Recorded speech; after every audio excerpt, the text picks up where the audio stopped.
features for over 15 years. I've used just about anything to create a fountain, even a kitchen sink. Creating a fountain is only limited by your imagination and creativity. The items necessary to build your fountain can vary, but some type of reservoir to hold the water, a pump, and hosing are the basic necessities. During this video, we will do 3 different types of fountains, but the basic knowledge you will learn will transfer over into any project you might want to undertake. The first item that you will need is a reservoir to collect the water so the pump can recycle the water. This reservoir can be made using some type of pond liner, concrete basin, or the vessel itself.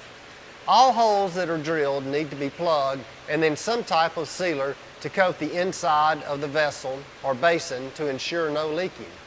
If these simple steps are followed, you will have a successful project. We have 3 projects lined up, so let's get started.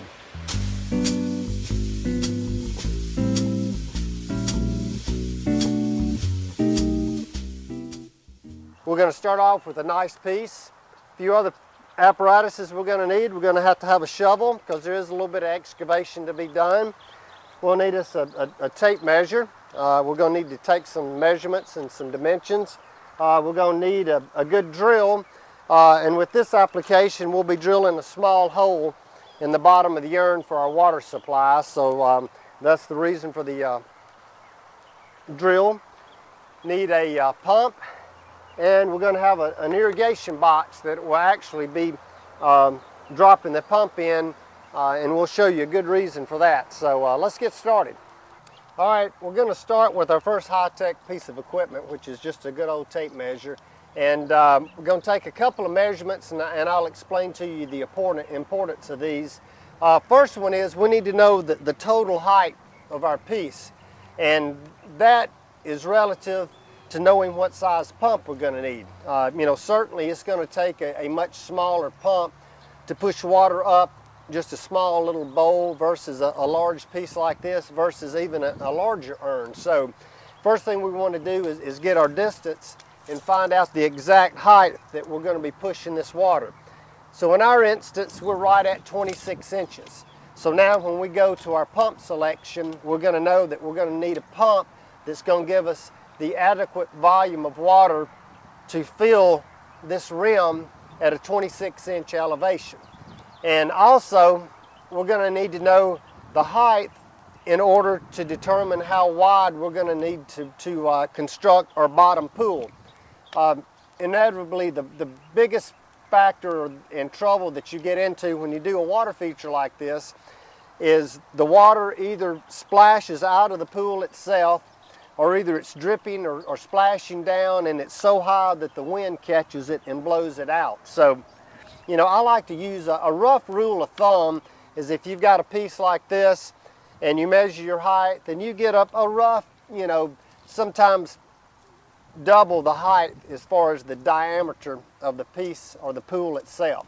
So if we know that we've got a 26-inch diameter here, you know, then we're going to get something at least, we want to make our pool at least 52 inches in diameter. So pulling our tape out, you can see our 52-inch mark is to here. So you can see in relation to the urn itself, you know, how much coverage you're going to want to get outside of the urn. And let me also say this can also vary. If you're dealing with a piece that the lip was to here and it fell straight down and you had a greater instance of wind catching it and blowing it out, you'd even want to make it larger. So sometimes you can go 2 to 3 times the height of whatever your piece is, depending upon the particular piece. But you can see with this one, when the water spills over, it's going to hit the urn and hold to the sides and run down. So with this particular piece, we don't have a whole lot of trouble with the water falling straight down and the wind catching it. So now we roughly know when we want to dig out a 52-inch diameter pool, you know, we've got our distance of the pool itself. As far as depth goes, that can actually vary. I like to do something around the 10-inch range. Not only does that 10 inches help in the way of not continuously have to refilling, because you're going to have a 10-inch bed of gravel, but it's also going to be 10 inches of water as well. So that means our pump is going to have that much reservoir, and you're not going to continually have to be out refilling the fountain every day. You want to minimize the maintenance that's required for these, and that's certainly one way to do it, is determined by the depth of your pool itself. So let's get on with the hard work and dig a hole.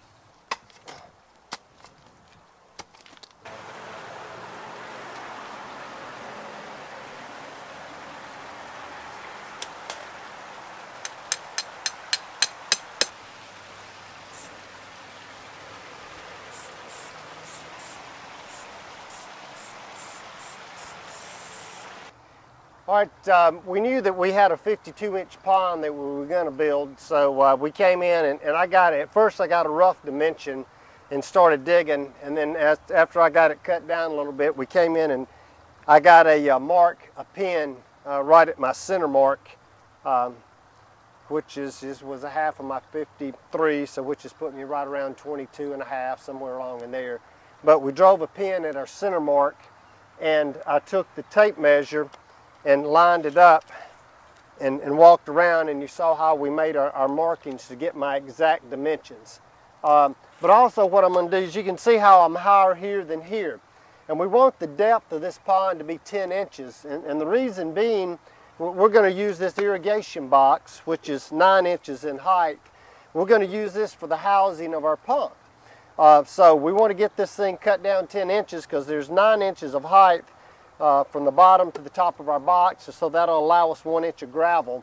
But this is going to be a pump housing for us. So once we get our liner, our underlayment and liner down, we'll set our box in and actually fill this up with gravel.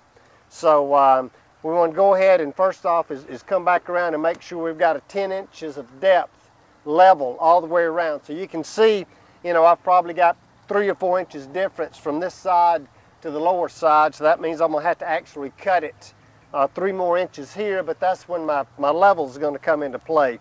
I know I'm level at this point, so I can transfer this mark over, and you can see right there is where level from the bottom of my tape is. So you can see, like we were talking about, that's probably about 2 to 3 inches difference. So that means I'm going to be, instead of 10 inches on this side, I'm going to probably be 12 inches. But this pin is going to give me an exact location, and we don't have to be that precise. I mean, if your yard has just got a slight slope, you know, you may want to dig at 11 inches, and that way that'll compensate for it. But this way, you know, we're going to know exactly how deep we're going. So we're going to continue on with our excavation, and then we'll be ready to put our underlayment and liner in. All right, we've gotten most of our dirt cut down, and what I did, and I don't want to make this seem like it's this complicated, but it makes it a little bit easier. Once you've got a rough idea of the excavated down, you're calling it roughly 10 inches, which is what we want because of our box. The box is 9 inches, so we won't be able to put a 1 inch layer of gravel on top of it. So I like to cut it down 10 inches. So once I've made my first cut, and I've taken the tape and I've just eyeballed it, and it looks like I'm close to 10 inches. I came in here and I measured my distance, my 52 inches off. I got center, which is going to be 26, and I stuck a little pin up. And you know, I'm not a bad neat freak, I'm a semi-neat freak, so we're going to get a semi-neat little circle here. So I just simply took my tape and I held it on the 26-inch mark in the center with my pen, and I took some upside down spray paint, and you can use any type of paint, but I painted a perfect little circle. And you can see one little spot over here I've got to trim a little bit, you know, same on this back side. But now that I've got my little pin in, I'll actually come back in with the level and set it on top of the pin. And then I know that the pin is level with my lowest spot, because you can see how the elevation slopes as it goes toward the lower side. So what I did is I just drove the pin down till it was level to this lowest mark, because the lowest mark means that's as high as the water can get. You can fill it all the way up to here, but it's going to run out on this side, so you always want to go from that lowest mark. So if I lay it down and I've got my pin level with that mark, then I basically can transfer this around, and when I go to this side, and I get it level, you can see I'm actually right at about 2 inches difference. So that's why it's obvious that the ground falls away. But now I know that instead of being 10 inches over here, this area is actually going to end up and be 12 inches, although just the 10-inch portion is going to be the part that'll be holding the water. So now I can roughly take my tape and I can measure down, and I can see I'm actually 11 inches here, which is fine. This side, I'm right at 11 inches. So you know, you can spin it around this side, get a rough measurement. And this side I'm right at 11, and you know, this side I'm right at about 10 and a half. So basically, you know, we've got our pond depth, what we're going to need. We'll just come back in, rake this down, get some of the bigger clumps out of it, and I'm going to lay a piece of underlayment and the liner and then the housing on it. So we'll get this dressed out and I'll lay our underlayment in. And also talk about the importance, especially if you live in southern climates, of using some type of insecticide on top of your underlayment. So let's get this cleaned out. We'll drop our underlayment, and we'll talk about doing some insecticide treatment. All right, you can see we've finished our excavation. We got it smoothed out, pulled our pin out. I think we ended up and used about, or we hauled out about 4 wheelbarrow loads of dirt out of this. So we've got it all done, and we're going to come in and put in our underlayment now. Fernando and I, this is a 8-ounce non-woven geotextile, and I really like using this particular type of product. Not only is it good and heavy duty and durable, it's non-biodegradable. A lot of the literature that you read may talk about using newspaper or some other type of organic material. The first thing I don't like is using something that's of an organic nature like that. Any of the wood products, paper, are going to attract insects. And in fact, we're going to come in here and step in and spread this out and just walk it in. One thing that we'll do is once I get the underlayment in, and tuck it over to this side a little bit more, Fernando. Like that nice little hop move I've developed there. Once we come in, hand me our insecticide. I'll take and put out, this is a granular insecticide, you know, just something for ants and other insects, maybe one of the Spectracide type varieties. But basically, the reason I'm putting it down, and particularly on top of this product, is as it's kind of dissolves, it's going to be absorbed into this underlayment material, and it's going to help hold it in here and be a little more of a deterrent. But even after you get the pond in and you've got everything up and running for several years, just make note that you keep all the insects, or particularly ants in particular, from coming in and mounding against the liner. They've got a bad habit, especially during the winter, of wanting to come in and burrow, and they'll actually eat just tiny pinholes in it. So that's part of the reason for using you know, this particular granular insecticide, is to help deter them, be a prophylactic treatment. But as the years go by, this certainly is going to dissipate and not be effective, so you need to come back in and do other treatments as well. So we're going to come in and stretch in the liner, and we're going to spread it out, and then we'll be ready to put in our irrigation box. All right, we're going to step in and spread our liner out, and this is a 45 mil EPDM liner. This is particularly a Firestone Pond Guard pond liner, which is a good effective liner. And you can see all we've got to do is get it up to where our dirt is, and then we're going to come in and start filling with gravel. So as we start filling, we'll come back and stand the liner up. But here you can see what we were talking about earlier. We're going to take our irrigation box and actually set it in the bottom of the pond first. And I'm going to actually bring in some hosing and run the tubing out and bring it up where the actual urn is going to be situated, and then we'll start bringing in our gravel. So we'll go ahead and bring in a wheelbarrow load of gravel and leveling this off, and you can see how quickly this thing's going to go together now.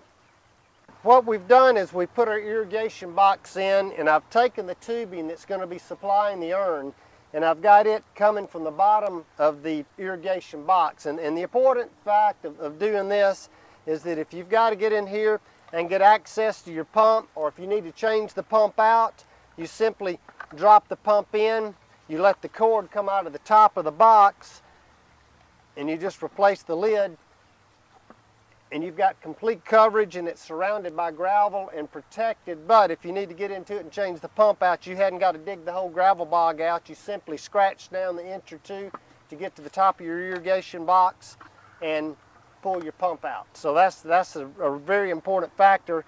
And then you just have your excess hosing sticking up inside of the box. So what we're going to do is Fernando's going to go ahead and give me a little bit of gravel, and I'm going to start filling around this, and then we'll bring the thing all the way up. So let me have a little gravel here, Fernando. And while he's doing this, I'm keeping this liner, making sure it's going to stand up correctly. All right. All right, bring me some gravel in.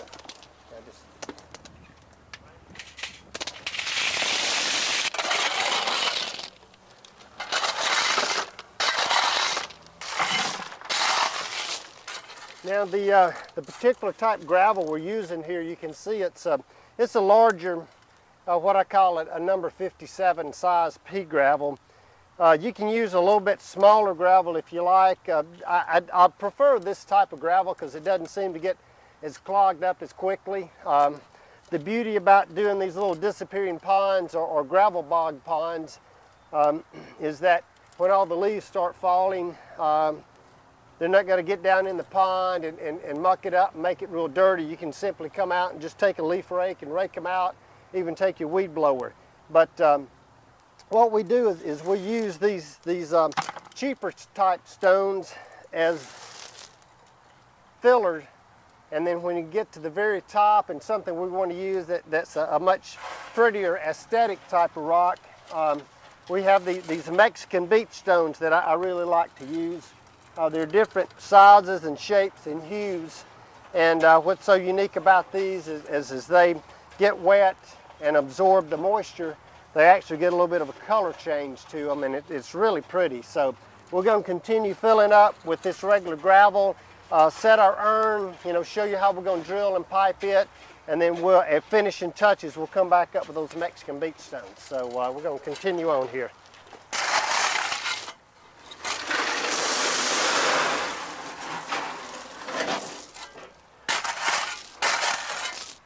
All right, you can see we've got our pond pretty well finished. We've got our rough grade established, and see the pipe that's extending up from the little pump pit over there. And now we're going to get a hold of our urn, and I've got this concrete drill. And actually this is a great piece to have, especially when you're drilling any type of a stone product. This can do a regular drill pattern, or it can also do what they call a hammer drill pattern.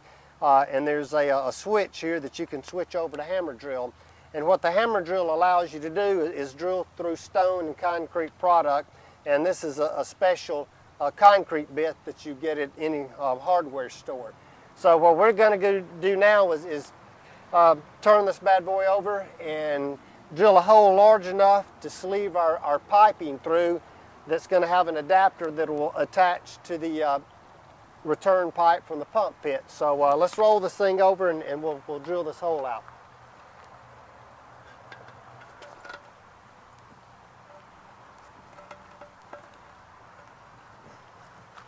All right, you can see this pot, which a lot of them do that are large planters like this, come with the drain hole. Problem is most of them aren't large enough to fit our piping through, so we'll take this little 1/2-inch bit, and I'm going to go ahead and ream it out just a little bit wider, because I've got to push a 1/2-inch piece of PVC through here. And I want you to listen to this drill. You hear that actual rotary action, and that's what a hammer drill does for you. So I'm going to come in here and cut these sides out.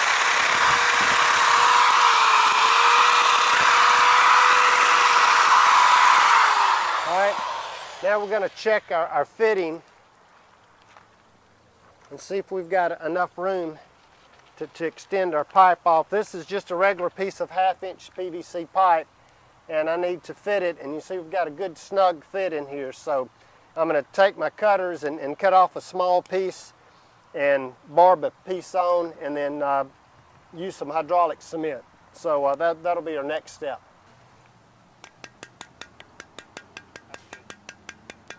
All right, what I've done is I've walled this hole out large enough so that it can be a receiver for my slip by threaded 1/2-inch coupling. So what we're going to do is I've got some hydraulic cement, which is another item that you can pick up at your local hardware store.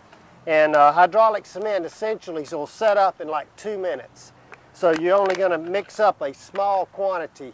And what I'm going to do is I'm going to mix up just a little bit, and then I'm going to come in and pack the sides all the way around the fitting, and then we'll flip it over, and I'll slip another piece inside of my slip coupling here, and then we'll grout that in and glue it as well.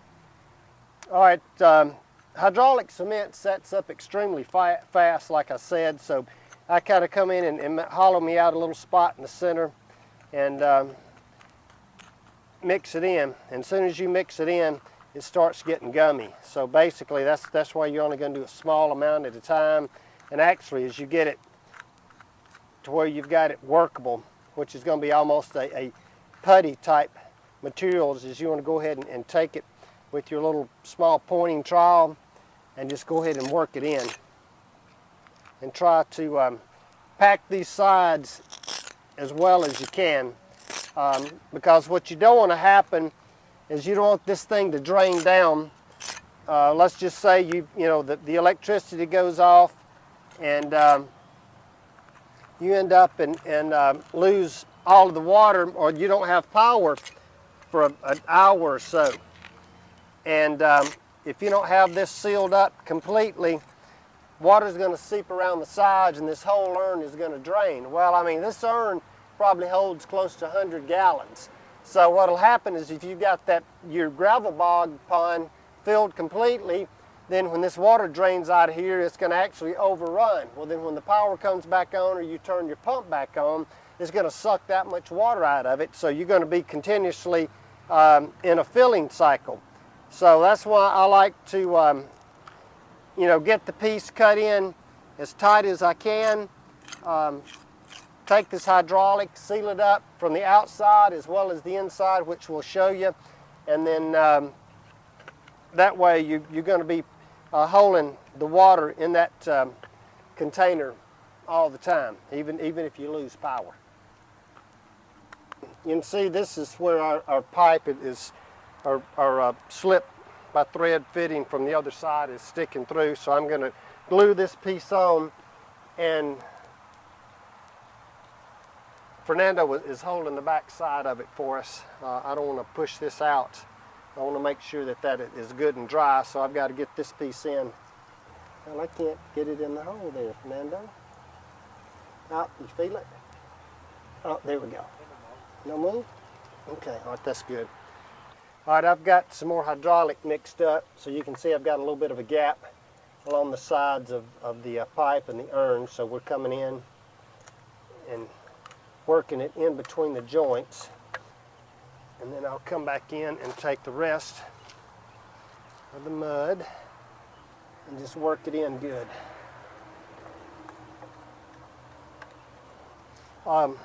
One reason that I left the pipe, you can see how it's not flush with the bottom of the urn, and it's not all the way to the top.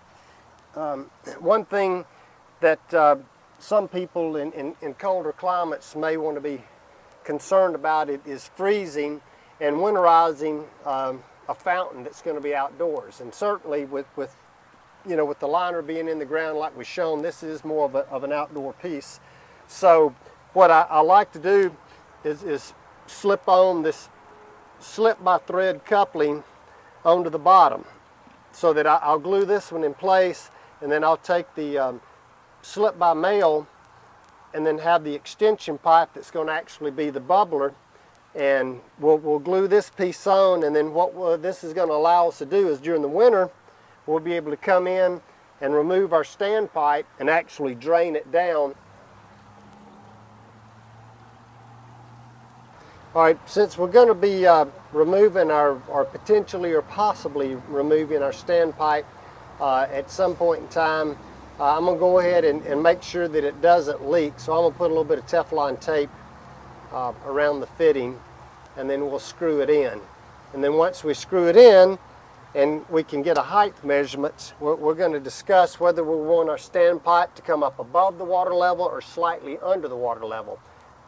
You know, I've got my preference, and I actually like to see the pipe slightly below the water level, and the reason being, since it's under the water, it has a push, and it'll actually make the water kind of bubble up and foam just a little bit, and it makes a little bit more noise, I think, and aesthetically it can be you know, really pleasing as well. So I've got a good snug fitting there. All right, we have all of our fittings in place now, so what I'm going to do is put the level up, and this is just for a measuring mark, but I'll actually take and run my tape down, and if I hold it on top of the fitting and I can see to the top of the urn, it's going to be just a hair over or right at 18 inches, and of course if I allow myself a half-inch penetration, you know, let's just say we're going to be at 19 inches. And 19 inches would put us flush with the top of the urn. Well, since I would like to see my pipe a half-inch below the water level, I'm going to cut it at 18 inches. So that means when I push it all the way down, you know, 18 inches will give me 1 inch under the top level of the urn itself. So I'm going to take just a Schedule 40 PVC pipe, and I'm going to go to 18 inches. Take my cutters and just snip it off there, and then we'll come back and add a little bit of glue and cleaner, and do one more little thing that I really do like to do anytime I'm using an exposed pipe like this. Sometimes I'll use copper, especially if you want to see the pipe extending above the top of the urn and the water level itself. I like to use copper. It looks, you know, much more decorative, and you can actually get a copper glue and a copper fitting, where I've had that half-inch threaded fitting that I used a half-inch PVC to screw on. You can actually get a threaded half-inch copper, and you could have screwed it on, and they actually have a copper glue, so that you don't have to have a torch and solder it. For this non-pressurized application like we're doing, just simply soldering with copper, but we're using PVC. So I've got my standpipe in, and it looks like and check our levels, and you can see we're probably a half an inch to 3/4 of an inch below the top. We're right at an inch, so we're great. All right, the last bit that I like to do, because I don't like to see this white pipe, is I'll come back in with just some regular flat black spray paint, and I'll actually start off spraying it inside of the pipe, and then I'll come back in and actually spray the whole pipe itself. Here again, you know, just one of those small detail things, but you know, if you've gone to this much trouble, it's not that big of a deal. And like I said, it's just the fact that it helps make the pipe just completely disappear once the urn gets full of water. So we've pretty much got our pipe in place, got all our hydraulic concrete work done. So now we're ready to roll it over and get ready to put our barb fitting on. So that'll be our last step, and then we'll actually do a little cleaning process. We'll show you how we do that, and then we'll be ready to fire it up.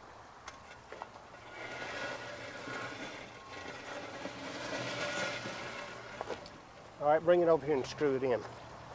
All right, turn to this side of it now.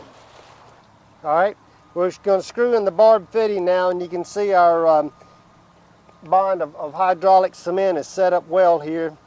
So as we line it up, I'll move it over. Fernando will make the connection, and I'll just set it down on top of the pipe. One of the main things you want to be concerned about is making sure that you don't pinch the pipe as you make the connection and set the urn up.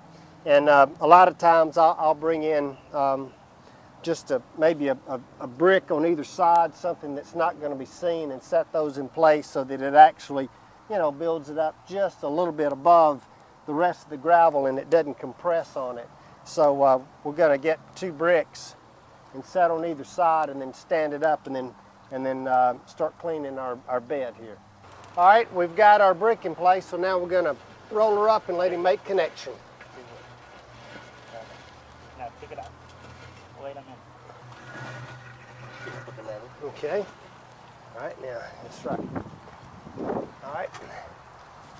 Now we're going to get our level, and that's one of the beauty about using a gravel bog like this. All you got to do is sit here and slightly twist the urn, and you can make it settle. So you can see by judging the bubble, we're slightly off on this side. So what I want to do is kind of grind on it and make it sink a little bit on this side. And on this side, I've got to do the same thing. I've got to make it sink on this side. So we're going to make it settle in on this corner and keep playing with it till we get it level. Just a little bit more. You're too high in the back of you. Okay.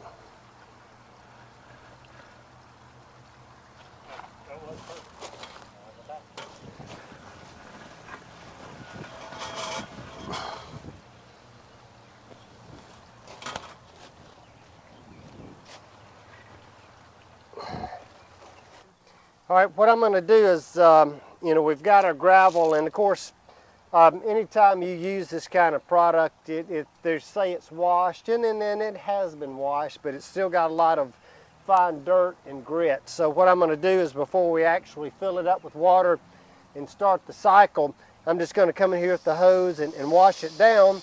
And since we've had enough forethought and presence to add a little sump pit on the other side, all we've got to do is take a shop vac, or you can simply get another piece of hosing and extend it to your pump. But I'm going to use a shop vac and just vacuum out all the dirty water until it starts coming out clean, and then we can fill it. So I'm going to spend a few minutes here just washing the gravel, and of course you can see us all, because we've got liner all the way around it, it's going to stay contained. So we'll wash this down good. And then once we get a good washing in it, I'll come over here, scratch the lid back, take it off, and we'll simply vacuum up or pump out the dirty water that's down in here.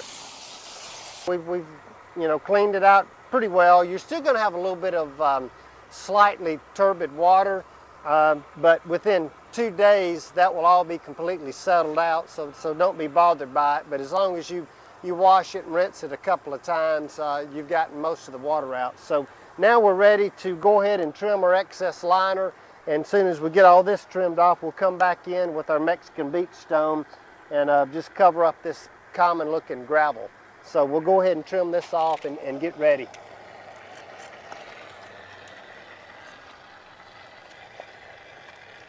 And you can see I'm already getting the water level close to the top. All right. I think the hose is changing. Stop flooding the water. Yeah. That's what? Oh, yeah. All right, you can see we've got our pump covered. I'm going to go ahead and bring over our cheap gravel, cap that off, and then we're going to use some of these larger. These are some really nice beach stones. You can see what happens is they get wet. They got a great color and sheen to them. So where we've got a little bit of an elevation drop, we're just going to kind of randomly drop them up in here. And Fernando adds instant color to them as we put them in. But,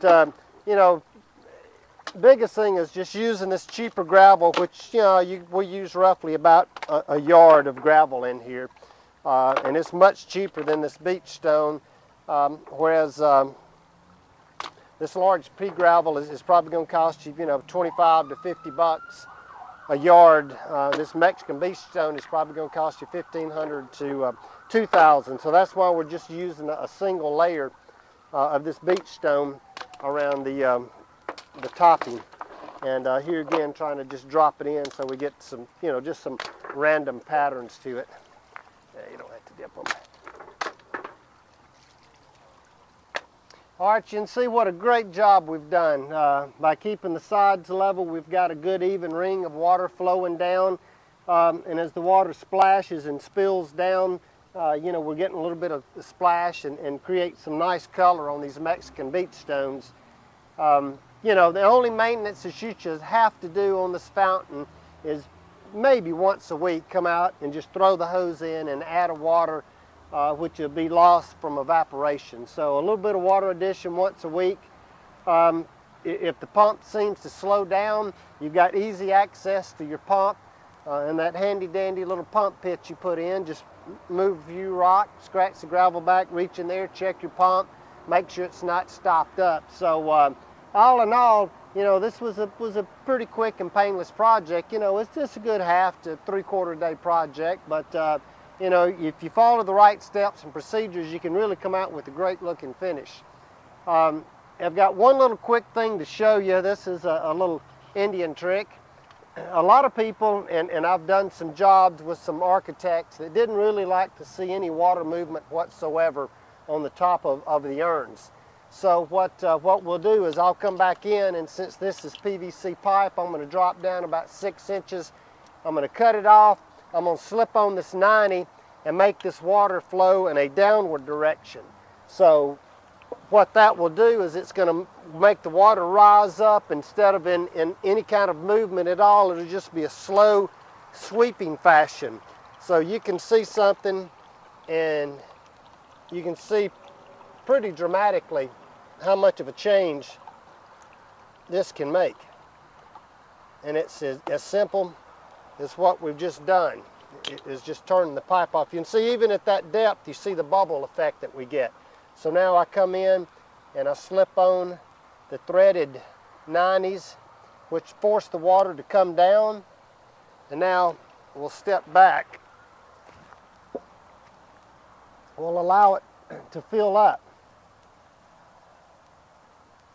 See how we're getting the same effect with the water flowing across the edges, and because the water isn't pushing up and creating the waves, we get a smooth and a perfectly flat and level surface. And once this water clears up, it'll be sparkling clear. So like I said, in a day or two, you're not going to have any type of turbidity in that water at all. But you can see the little bit of difference that you can get just by simply changing that water flow. So there's two different ways you can do it. You like the bubbling effect, it's great. For right now, we've got a great little project, and I hope you've learned something.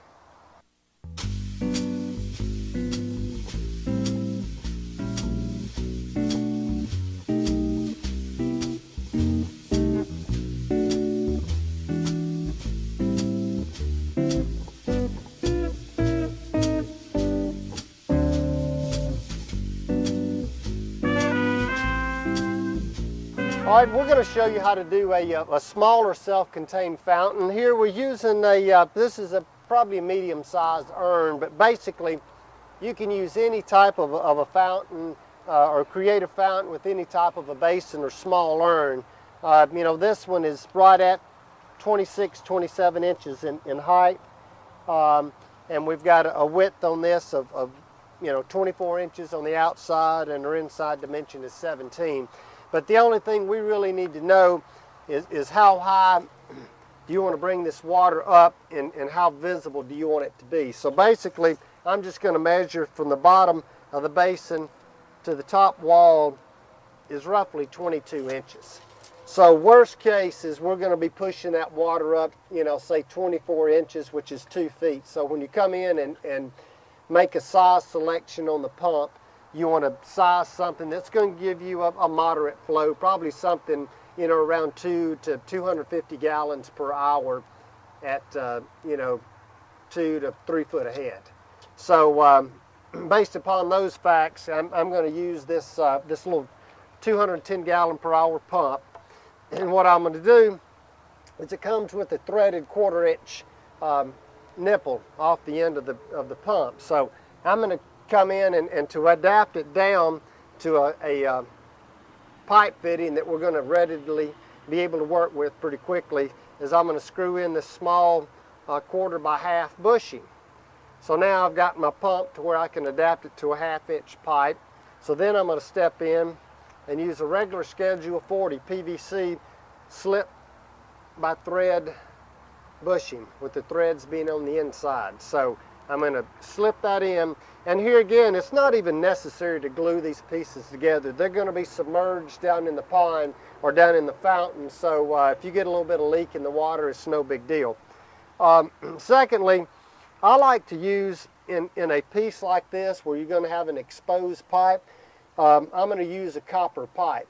To me, it just looks better aesthetically. It gives it a much classier look. So what we've done is I've got a thread by slip copper fitting, and it'll actually screw directly into a 1/2 inch PVC. So now you can see we've already got this thing adapted down. So now all I've got to do is, once we get the pump in place down in the urn, we'll just measure how high we want our piece of copper to be. But before we actually do that, we're going to need to get our cord outside of the urn. You know, you don't want a piece of cord hanging over the edge. I mean, that's just going to look cheesy. So, you know, we do a little bit of preparation here and sealing of the urn, and you're going to be able to do something that looks quite nice. So what I'm going to end up and do is actually take the urn, and I like to use a pump cord that has adequate length on it. The pump cord I like to use it is a minimum of 16 and even a 20-foot cord, and that way if you decide to display this feature somewhere, you know, a little out into the yard or away from a wall, you're going to have enough cord length that you're going to be able to pull to it. So first thing we're going to do is we're going to turn the urn over, and I'm going to cut out a hole large enough so that I'm going to be able to work my cord through the bottom of the urn. So we're going to roll this over and then get our hammer drill and core out a hole and slip our cord through. Here again in this application, I'm going to be using a hammer drill with a concrete bit attached to it. And you can see most urns are going to be pre-sleeved. They want drainage for planting. So most of them will have some type of a hole in the bottom of it. Of course, this one is pretty darn close. I can almost fit my plug in it. So all I'm going to have to do is come in and slightly modify this hole a little bit, and then I'll put the pump in and pull the cord out on this end, and then I'll take some hydraulic cement and seal it up. So we'll come in here and break this out a little bit.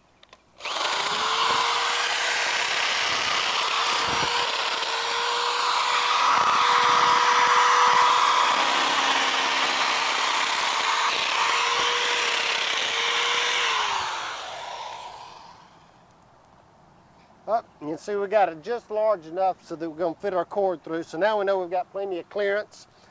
I'll come back around, feed my pump cord through. And another thing that you want to remember is that I'm going to pull my pump till I get it to where I've got just enough to keep it hanging outside the lip. So you don't want to pull it any closer. You want to make sure that if you've got to come in there and work on your pump at any point in time, you can pick it up out of the urn and reach in there and do service on it and not have to, you know, try to bend over in there and work on it. So make sure you leave enough pump cord hanging out so that you can get to it and do a little bit of service work on it if you need to. So now that we've got our hole at the adequate width, so we'll get our plug out. We've got all of our extra cord out so that if we've got a plug on the far end of the wall, we've got plenty of slack. We're going to come back in again with some hydraulic cement, and same approach that we used before. Take a little bit of hydraulic, set it out, make a little spot in the middle, open it up, add just a little bit of water, and like you said, or like we say, as soon as this thing starts getting a little pasty, it sets pretty darn quick. So we want to go ahead and start plugging the hole, because it will go in a hurry. So we're simply just going to come in and start filling.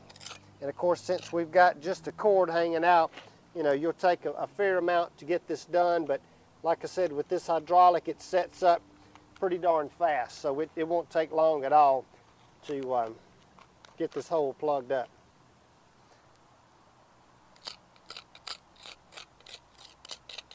All right, now that we've got the bottom sealed up, one thing to consider, if you're going to be sitting this on a flat patio, say something like the bluestone that's behind me, the coping on the edge of the pond here, if you're going to have it on any type of a hard, smooth surface like that, you may want to come back in and take this hammer drill and actually groove out a little spot in here so that you can lay your cord inside of it. I've done a couple of applications and I learned to do this where we didn't actually, it wasn't on a grass or gravel area, it was on a hard concrete surface. So we took the hammer drill and actually grooved a little spot in here, and you can lay the cord right up in it and it makes it lay nice and smooth.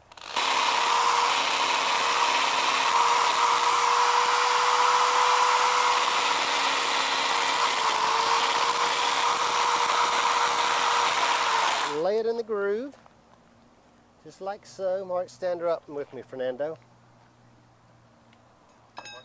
Yeah, just stand it up, yeah. Okay. Okay. And then now, let's see, we've got our piece up to here.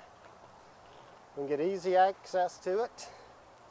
Going to come back in and put some hydraulic on the inside.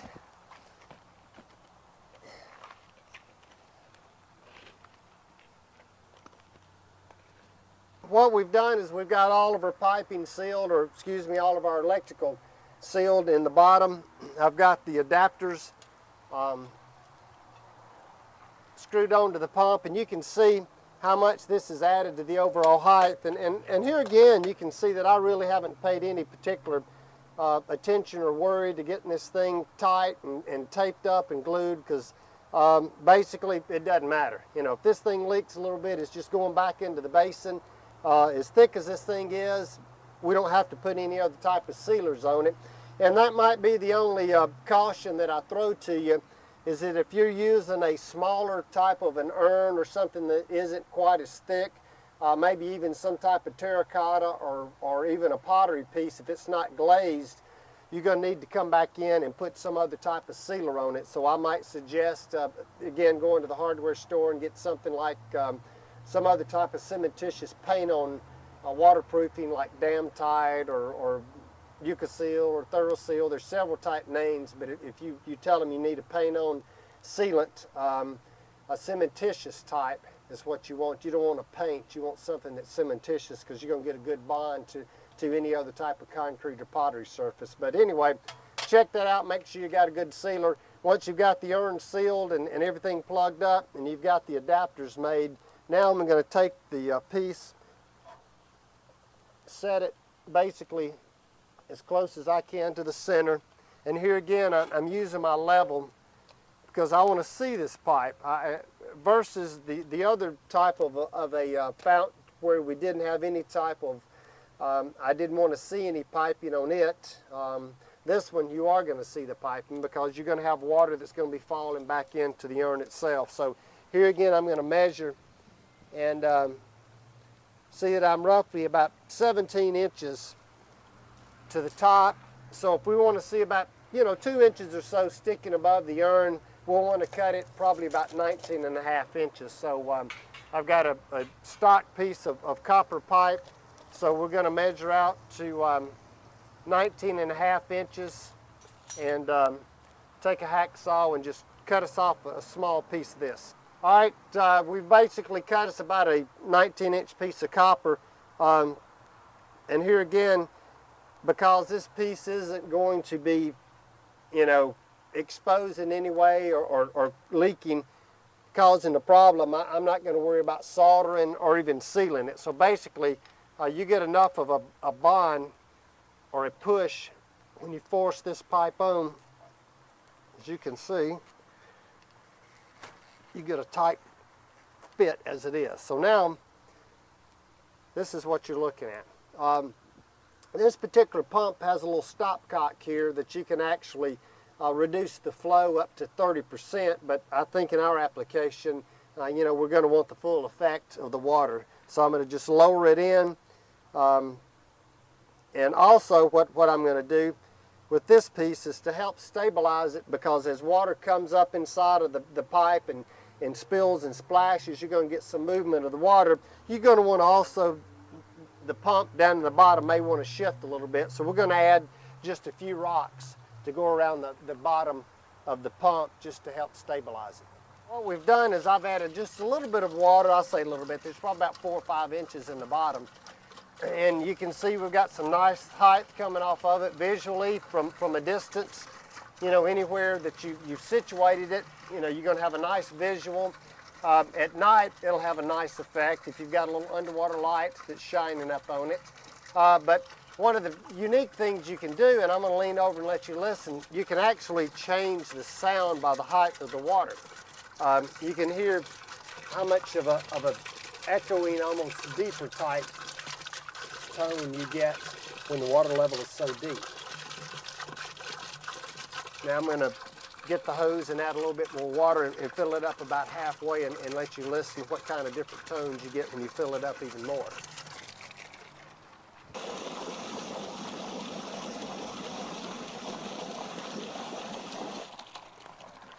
Now I've basically got the urn about halfway. I'd say our water volume is, it's probably up to about here. And you can see it's got a little bit deeper tone to the sound. You know, the interesting things you can do, just like we showed you in the first installation, where you can have the water bubbling up above the urn. This one, you know, you can have it bubbling up.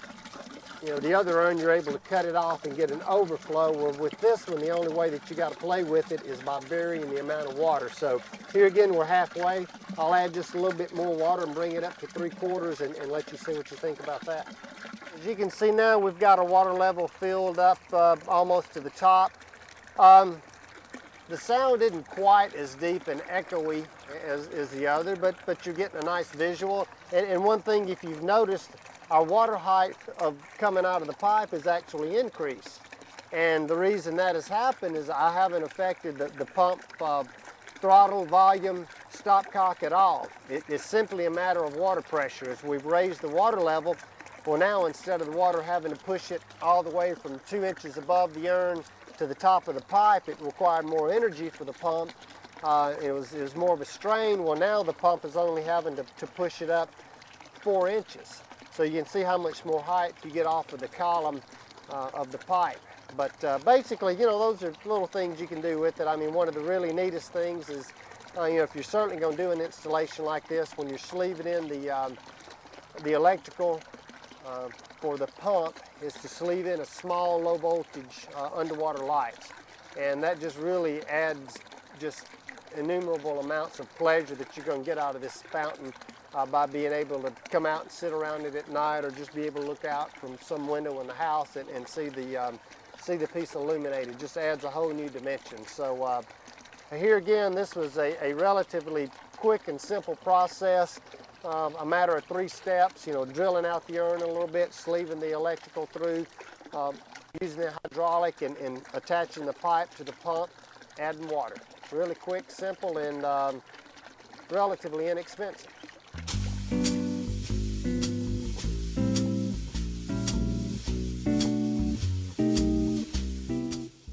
Hey folks, for our 3rd and final project, we've moved indoors, and this is a perfect little project you can do indoors. If you've got a little workroom in your garage or downstairs in your basement, all you're going to need is a few little simple items to do the project.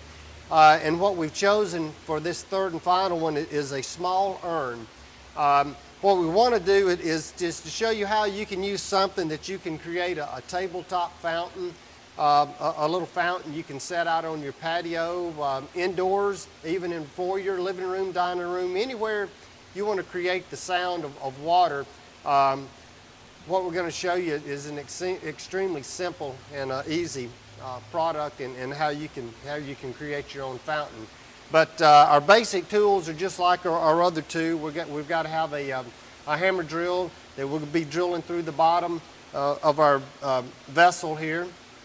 We're going to have a much smaller pump in this installation than in our other projects. You know, of course, your pump is always sized according to the project that you're working on. So here we've got a much smaller urn and vessel and much less water volume. So, you know, you certainly want to have a much smaller pump. So we've got our pump chosen. You know, we'll be using the same hydraulic cement to plug up our holes just like we did on our other ones. And the only difference in this particular project, because the particular material that this urn is constructed is a terracotta type of a vessel. And sometimes terracotta, particularly some of the Mexican varieties, are pretty porous. So you want to make sure that you get a good seal on the inside of the urn itself where the water level will be. So what we're going to do to achieve waterproofing of the inside of the urn is another cementitious type of a product. And you can find this at any of your local home and garden or primarily hardware stores. But if you're looking for a product that, if you just tell them you're going to seal up some type of a concrete block, they'll know what product to give you. But basically this product is what's used in a lot of commercial and residential waterproofing applications. So that's what we're going to be doing with it. We're going to be making a waterproofing agent with it. So what I've done is I've taken a small amount of it and put it in my little container, and we're going to mix it up and then actually paint it to the inside of our urn. Like I said, we're going to go ahead and drill the bottom of our urn. We've got our same hammer drill. And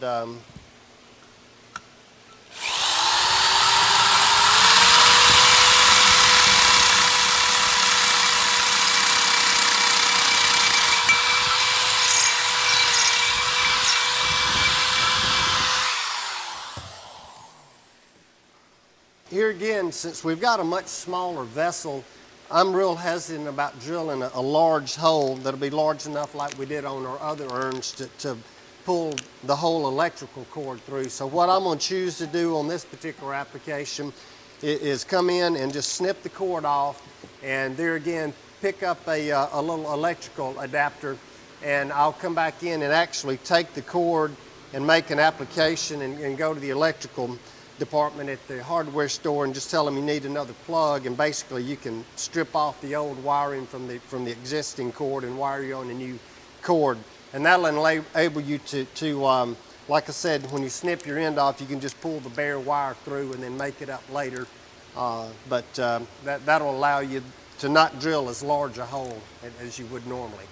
We're putting the last of the hydraulic on the inside, just like our other ones. And the only thing, like I said, different we're going to do with this is I'm going to come in and make a mixture with our ThoroSeal, Dam-Tite, Eucasil. There's a lot of different name brands for this, but mix up a mixture and put our application on the inside to where our water level is going to be. Just remember, like we talked about in the other applications, make sure that you leave enough cord so that you can actually bring the pump outside of the urn itself, so that if you need to service the pump, you've got easy access to it. As you can see, I've got our sealer mixed up, and basically about the consistency of pancake batter. And what we want to do is, since this doesn't set up with near the speed that the hydraulic does, you're going to want to probably about a 7 or 8 hour cure time on this. So I'm just going to take this sealer now and just start painting the inside of my urn, sides and bottom completely. Whatever the height of the water in the urn is how high we want to bring this sealer up on the urn itself. And there are several different colors. You know, if this would be something that was exposed, you may want to get a gray or some type of antique white, or even take a concrete stain and stain the the exterior sealed area of the urn or basin. But since we're going to be completely covered with stones and rocks, we're not going to worry about it.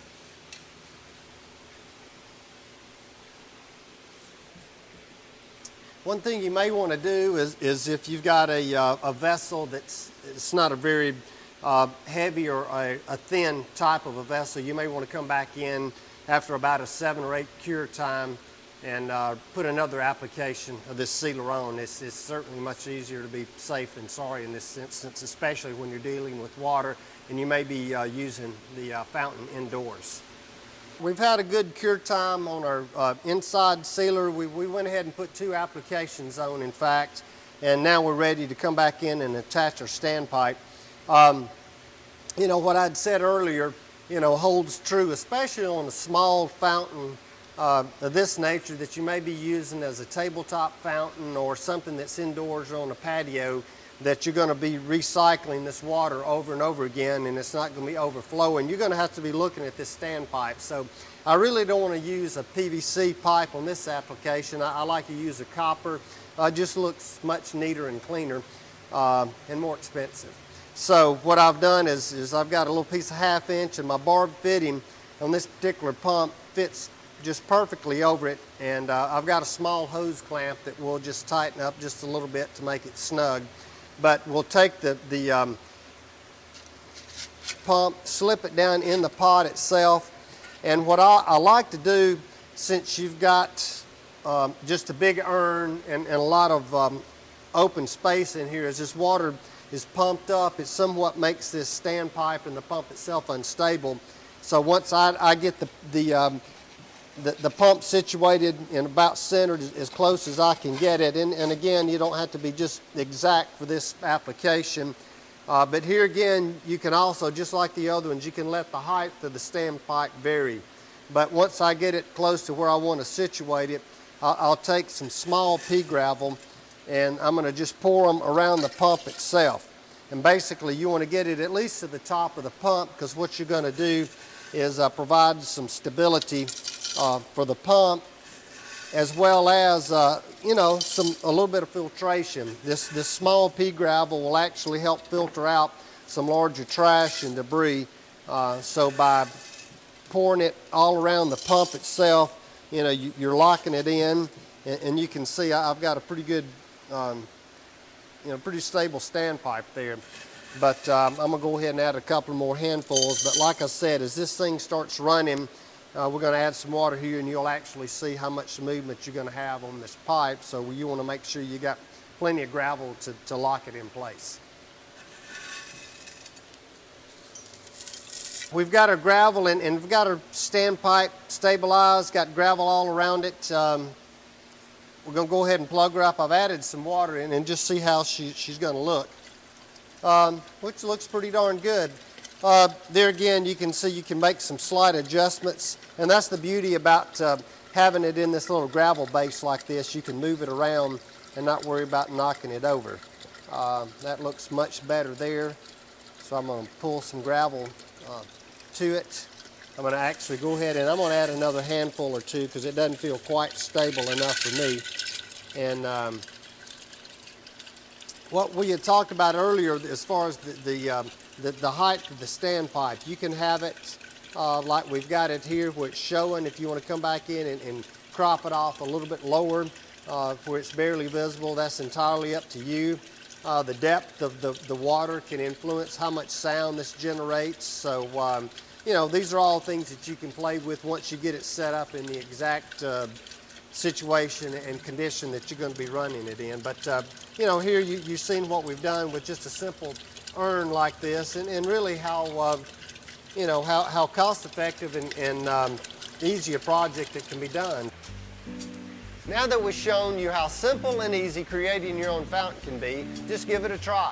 For other project ideas and instructional DVDs, I hope you'll check out our website at www.backyardoasis.tv.